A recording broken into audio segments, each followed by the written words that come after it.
நண்பர்களே வேற ஒன்றும் இல்லை. என்னடாச்சுன்னா ஒரு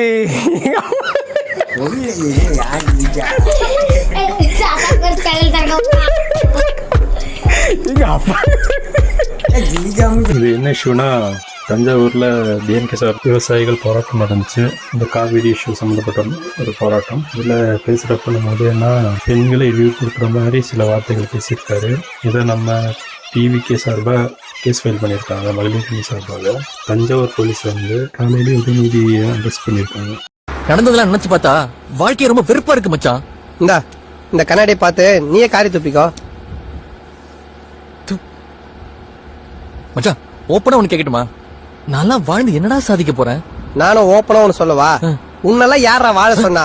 போய் கடல்ல விழுந்த சாவு. என்ன சொல்றேன்னு தெரியல. நான் நேற்று விவசாய போராட்டம் நடந்துச்சு. விவசாய போராட்டத்தில் எத்தனையோ விஷயங்கள் பேசியிருக்கிறோம். மேகதாது அணை கட்டக்கூடாது, அதுக்கு இந்த அரசு தடை முழு முயற்சி எடுக்கணும்னு பேசியிருக்கிறேன். விவசாயிகளுக்கு இழப்பீடு தொகை கொடுக்கணும். தேர்தல் பிரச்சாரத்தில் இந்த கும்பல் சொன்ன வாக்குறுதியை நிறைவேற்றணும்.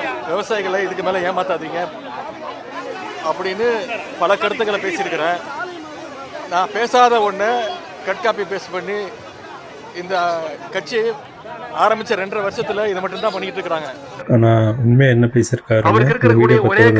வீடியோல வந்து அவரு அநாகரிகமான திமுக மேல என்ன பொய் வழக்கு போடலாம், என்ன பொய் கேஸ் போடலாம்,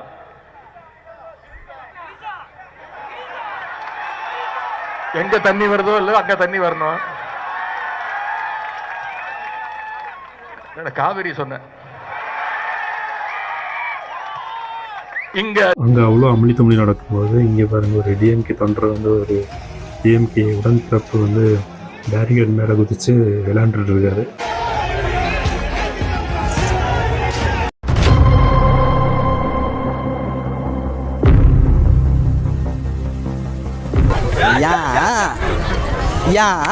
போலீஸ்கார கொடுத்தாரு ஒரு அடி.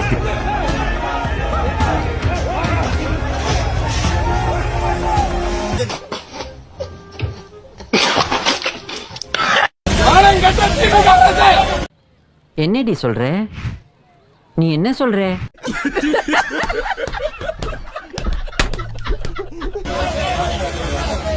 ஆபரேட்டர், எஸ் இந்த சீட் இன்னொரு வாட்டி போடுப்பா.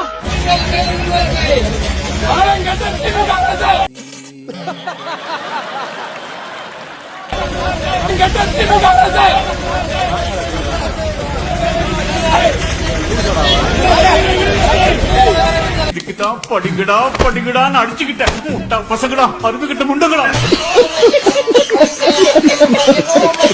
யாரு தப்பு பண்ணாலும் அவங்களுக்கான தண்டனை அப்பவே கிடைக்கணும். அது டிவிகே காரணம் இருந்தாலும் சரி, டிஎம்கே காரணம் இருந்தாலும் சரி. ஒரு மாநாட்டுல நம்ம தளபதி அண்ணா வந்து ஒரு பாட்டு பாடியிருப்பாரு.